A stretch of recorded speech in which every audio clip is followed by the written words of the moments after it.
प्यारे बच्चों, आज हम लोग रीजनिंग से रिलेटेड कुछ क्वेश्चंस को करेंगे। उससे पहले आपका अपना चैनल कैरियर इम्पैक्ट रांची में आपका वेलकम है, आपका स्वागत है, जहां हम लोग मैथ और रीजनिंग के लगातार आने वाले एग्जाम्स के गेस क्वेश्चंस को डिस्कस कर रहे हैं और उम्मीद है कि आप सभी पार्ट को अच्छे से कवर किए होंगे, सारे वीडियोस को अच्छे से देखे होंगे। अगर आप लगातार इस वीडियो को देखते हैं और बिना स्किप किए हुए, तो उम्मीद है कि आने वाले अपकमिंग जेएसएससी सचिवालय या बीपीएससी पीटी मेंटल एबिलिटी के क्वेश्चंस को आप सारे कवर कर लेंगे। और जैसा कि अभी बिहार सचिवालय का एग्जाम हुआ, उसमें पूछे गए 75 क्वेश्चंस जो मैथ और रीजनिंग से रिलेटेड था, वो मेरा बताया हुआ सारे क्वेश्चंस ऑलमोस्ट वो आया। और लड़के भी बहुत खुश थे जो लोग भी वहां एग्जाम दिए। इससे उम्मीद जगती है कि आने वाले अपकमिंग एग्जाम जो जेपीएससी सचिवालय का है, उसमें 20 सवाल मैथ और 20 सवाल जो रीजनिंग के हैं 40 क्वेश्चन, उसमें एक भी क्वेश्चन छूटेगा नहीं। ठीक है, तो इसलिए आप वीडियोस को लगातार देखें। और अगर आप पहली बार हमारे चैनल पे आए हैं और वीडियो अच्छा लगे तो आप इसे लाइक तो कर ही दें। साथ ही साथ आने वाले वीडियोस का सबसे पहले आपको नोटिफिकेशन मिले, इसके लिए आप चैनल को सब्सक्राइब भी कर लें और बेल आइकन की बटन दबा दें, ताकि आपको आने वाले वीडियोस का अपकमिंग नोटिफिकेशन सबसे पहले मिलता रहे। चलिए आज की सेशन शुरू करते हैं। रीजनिंग में देखिए क्वेश्चन दे रखा है प्रश्न आकृति। ये एक प्रश्न आकृति है और इसके 4 विकल्प दे रखे हैं, 4 ऑप्शंस है। इन 4 ऑप्शनों में से कोई एक ऑप्शन है जो इस फिगर को पूरा कंप्लीट करेगा। ये नॉन वर्बल चैप्टर से है, तो इसमें से कौन सा ऐसा एक आकृति होगा जो इस फिगर को कंप्लीट करेगा। आप गौर से देखें, जब इस तरह का क्वेश्चन होता है तो आप क्या करेंगे, आसानी से बनाने के लिए देख रहे हो कि पूरा सर्कल है, पूरा वृत्त है। इसको अगर अपने से ड्रॉ कर देते हो इस तरह से, तो ये पूरा सर्कल बन जाएगा। देखिए, इसको भी करते हो तो ये भी हो जाएगा, और इसको आगे बढ़ाते हो तो ये इस तरह से। अब देखो कि इस तरह की आकृति कहाँ मिल रही है। इसमें देखो कि यहां से स्टार्ट किया और यहाँ मतलब ये भी स्पेस थोड़ा छूटा हुआ है, ये भी स्पेस थोड़ा छूटा हुआ है, जबकि इसका एक तरफ तो स्पेस छूटा है और दूसरे तरफ क्या किया, ये यहां से होना चाहिए, जबकि वो इस बाउंड्री को टच कर रहा है। तो ये ऑप्शन नंबर ए जो है ये गलत है, नहीं होगा। इसमें देखो बी में क्या किया, यहां से तो छूटा है, बट जो ये स्क्वायर है वो इसका सरकमफेरेंस मतलब कि जो वृत्त है, वृत्त के परिधि को छू रहा है, जबकि इसमें दिखला रहा है कि ये जो स्क्वायर का जो पार्ट है वो सर्कल को, वृत्त को टच नहीं कर रहा है। तो ये भी ऑप्शन नहीं होगा। तीसरा में देखो, ये आप तो हाफ सर्कल दिखला रहा है, ये जो है सर्कल का पार्ट दिखला रहा है, और इसके जो स्क्वायर पूरा करने वो टच भी कर रहा है यहाँ पे सरकमफेरेंस पे, और ये जो पार्ट जो है ये वृत्त का एक हिस्सा दिखला रहा है। तो ये ऑप्शन नंबर सी अगर हम बैठा देते हैं यहाँ तो परफेक्ट बैठ जाएगा। जबकि चौथा में देखो सब तो दिया है, लेकिन ये यहाँ पर जो है ना, वो अंदर का जो सर्कल है, वृत्त है, उसका नहीं दिया है। तो इस तरह से आप देख लिए कि ए, बी और डी नहीं होगा, इसका ऑप्शन होगा option number C. Is it clear? समझ में आ गया? Complete the figure. तो फिगर को हमने कंप्लीट कर दिए। इस तरह से बहुत आसानी से बना सकते हैं। नेक्स्ट क्वेश्चन दिया है, नीचे दिए गए शब्दों के विकल्पों में कौन सा विकल्प शब्दकोश के क्रमानुसार है। मतलब नीचे में देखो 5 वर्ड दिया है, A B C D E. इसमें दे रखा है सॉन, सॉक्स, सॉक, शार्प और स्नोकर। इस 5 वर्ड को अगर इंग्लिश के डिक्शनरी के मुताबिक सजाया जाए तो कौन सा वर्ड पहले होगा, उसके बाद कौन सा वर्ड होगा, उसके बाद कौन सा वर्ड होगा, उसका जो सीक्वेंस होगा, उसका जो क्रमानुसार होगा वो क्या होगा, वो पूछ रहा है। ठीक है, तो शब्दकोश का मतलब होता है डिक्शनरी। तो देखो ये भी डी से स्टार्ट है, ये भी डी है, ये भी डी है, सॉरी यहाँ दिया हुआ S S S S S, सब एस से स्टार्ट है। तो सबसे पहले इंग्लिश डिक्शनरी में एस तो होगा ही, उसके बाद एस के बाद क्या यहाँ दिया हुआ ओ, यहाँ भी ओ, यहाँ भी एच है और यहाँ पर एन है। तो भाई ओ या एन तो होगा नहीं, ये तो बात का चीज है। एस के बाद पहले होगा एच और एच के बाद यहाँ ओ दिया, जबकि यहाँ एच के बाद ए दिया हुआ है, तो ये पहले होगा। तो पहला जो ऊपर में होगा वो एस एच ए होना चाहिए, शुरू का 3 लेटर देख रहे हैं हम लोग। और उसके बाद क्या होना चाहिए, ये 1 नंबर पे आ रहा है और ये 2 नंबर पे आ रहा है, ये होगा एस एच ओ। अब देखो एच के बाद क्या आना चाहिए, एच के बाद जो होना चाहिए यहां एन, क्योंकि एस के बाद एन वाला आएगा, तो इसके बाद जो वर्ड होगा वो होगा क्या, एस एन, ये थर्ड में होगा। क्लियर है।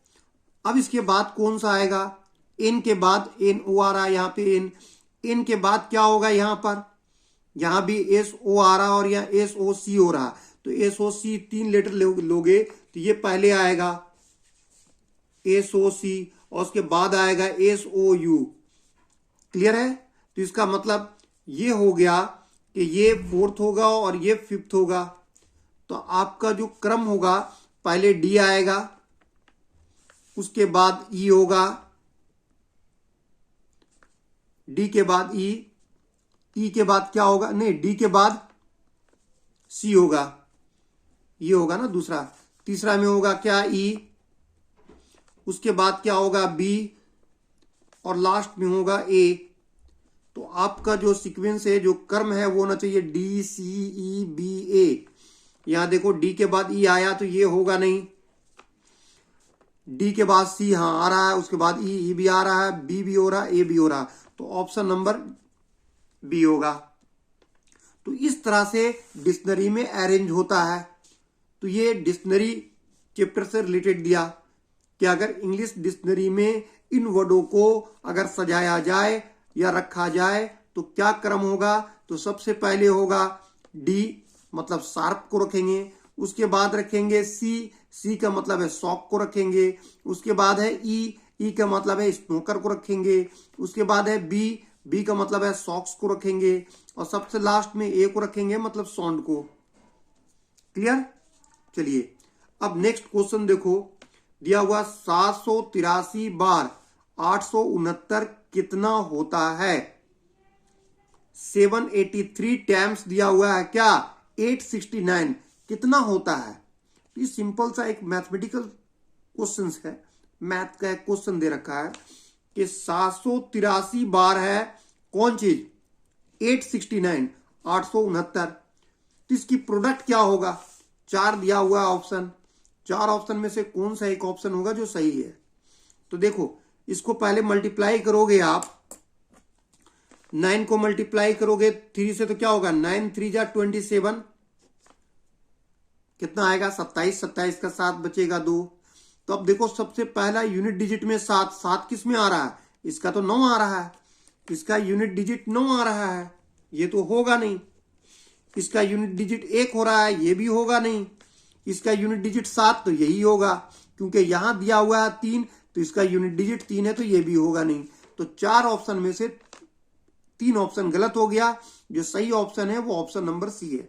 आगे बनाने की जरूरत नहीं है, जब इसको प्रोडक्ट करोगे तो आपको इतना आएगा ही, कितना आ जाएगा 608 427, जिसके यूनिट डिजिट इकाई के स्थान में 7 आएगा।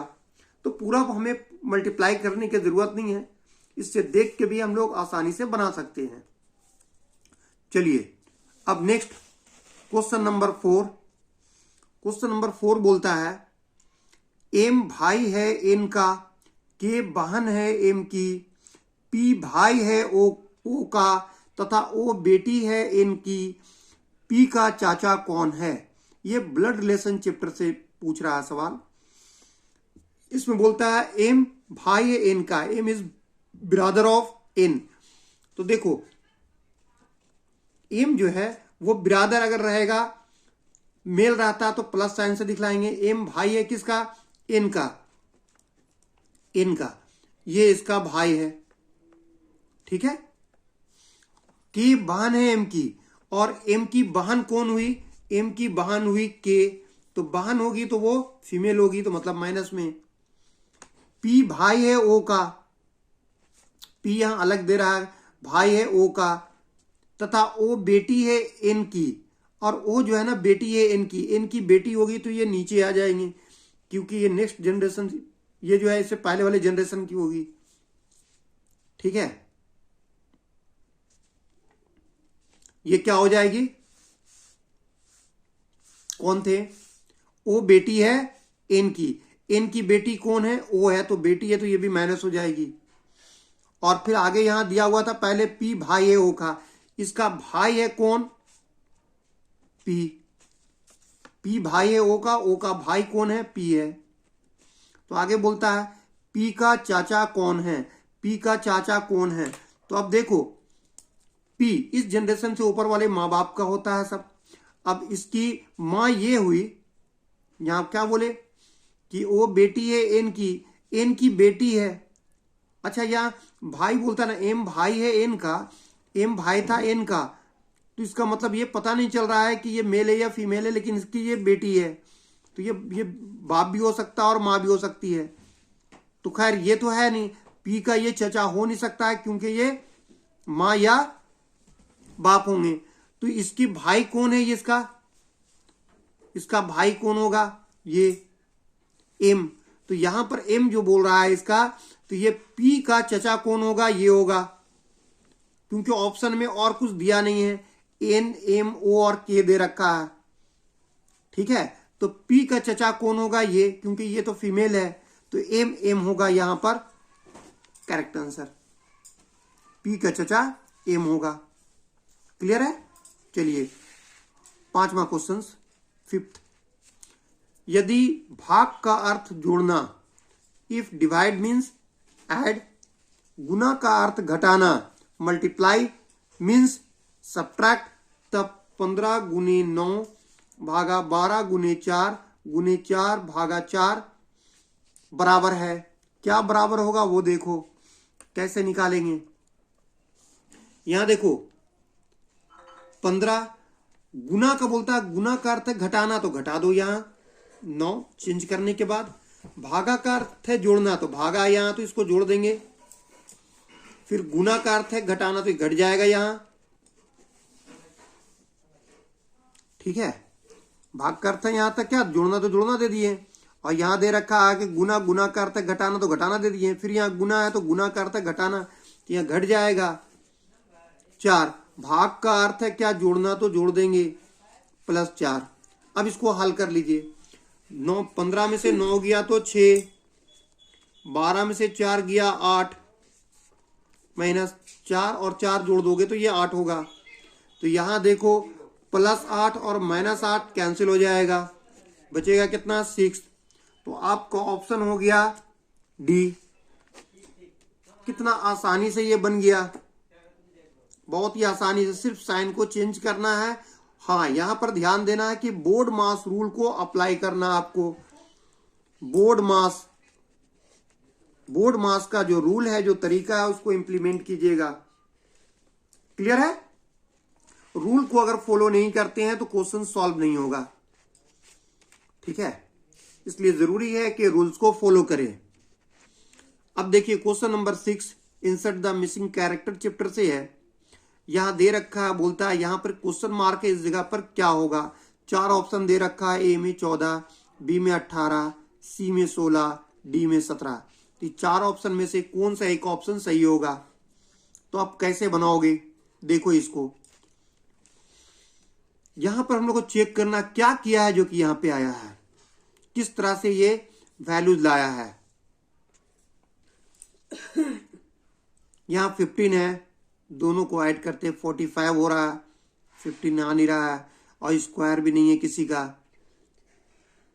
हाँ, एक चीज नजर आया, अगर इन दोनों को जोड़ रहे हो, देख रहे हो 29 और 7 36, 36 का क्या होगा, 1/3 निकालते हो तो 12 आएगा। 1/3 36, दोनों को जोड़ रहे हो, इन दोनों को जोड़ेंगे तो 29 और 7 मिलके हो गया 36, और 36 का 1/3 निकालिएगा तो आ रहा है 12। उसी तरह 20 और 7 27, 27 का 1/3 निकाल रहे हो तो ये हो रहा है 9, मिल गया। क्या इसका होता, चेक करो, 20 और 25 जोड़ेंगे तो हो जाएगा 45, और 45 का 1/3 निकालेंगे तो आ रहा है 15। तो बिल्कुल सटीक बैठ रहा है सब जगह पे। उसी तरह से 29 और 25 दोनों को जोड़ दीजिए, 50 और 4 54, 54, और 54 का 1/3 निकालिएगा तो ये निकलेगा 18। 18 3 जा 54। तो ये हो गया option number B is the correct answer. तो इंसर्ट द मिसिंग कैरेक्टर, इस तरह से क्वेश्चन सॉल्व होता है। क्लियर है? तो बहुत ही आसानी से आप क्वेश्चन को सॉल्व कर सकते हैं। हाँ, जरूरी है कि जितना भी हम सीरीज में आपको क्वेश्चन दे रहे हैं, डेली वीडियो अपलोड हो रहा है इस चैनल पे, और अगर आप इस चैनल पे पहली बार हैं तो चैनल को सब्सक्राइब करना ना भूलें। आप लगातार बने रहें, वीडियो को स्किप करके नहीं देखें, तो हर एक क्वेश्चन को आप आसानी से बना लेंगे। ये देखिए 7 नंबर का क्वेश्चन दे रखा है, कबूतर और शांति। तो यहां दिया क्वेश्चन मार्क, और आपके साथ 4 ऑप्शन है, ताज, सिर, श्वेत ध्वज, आत्मसमर्पण, युद्ध और स्वतंत्रता, इनमें से कोई नहीं। तो बोलता है यहाँ पर कबूतर का संबंध शांति से क्या है, जो यहाँ संबंध है वही संबंध इन चारों ऑप्शनों में से कोई एक होगा। तो देखो, कबूतर जो होता है पिगोन, वो सिंबल होता है पीस का, शांति का संकेत है, अमन चैन का संकेत है, पीस का संकेत है कबूतर। तो उसी प्रकार ताज सिर का नहीं, ऐसा नहीं होगा। श्वेत ध्वज आत्मसमर्पण का, हाँ, जब युद्ध होता है, जब वार होता है, जब हम लोग व्हाइट फ्लैग दिखलाते हैं तो इसका मतलब है सरेंडर कर गए, आत्मसमर्पण कर दिए। तो आत्मसमर्पण जो है वो और श्वेत ध्वज, ये दोनों का क्या है, संबंध है। जब हम लोग व्हाइट फ्लैग दिखलाते हैं तो इसका मतलब है सरेंडर कर दिए। तो श्वेत ध्वज, सफेद झंडा जो है वो आत्मसमर्पण का प्रतीक है। ये दोनों के बीच जो रिलेशन है वही रिलेशन क्या है, कबूतर और शांति का। तो option B is the correct answer. Clear है? ऑप्शन बी जो होगा ये आपका आंसर होगा। कितना आसानी से सवाल बन गया। आज के रीजनिंग के जो क्वेश्चन थे वो डिफरेंट चैप्टर से थे, और सारे क्वेश्चन बहुत ही आसानी से हम लोग बना दिए। इन सारे क्वेश्चंस को आप बार बार प्रैक्टिस कीजिए, और कोई दिक्कत हो तो कमेंट के जरिए मुझे बताइए, कहीं पर भी हो, ताकि हम जो एक मुहिम लेके चल रहे हैं कि मैथ और रीजनिंग में 40 क्वेश्चन से 120 नंबर आपको आ जाए, तो उसमें 1 नंबर भी कम ना हो। ठीक है, आज के लिए इतना ही। Thank you.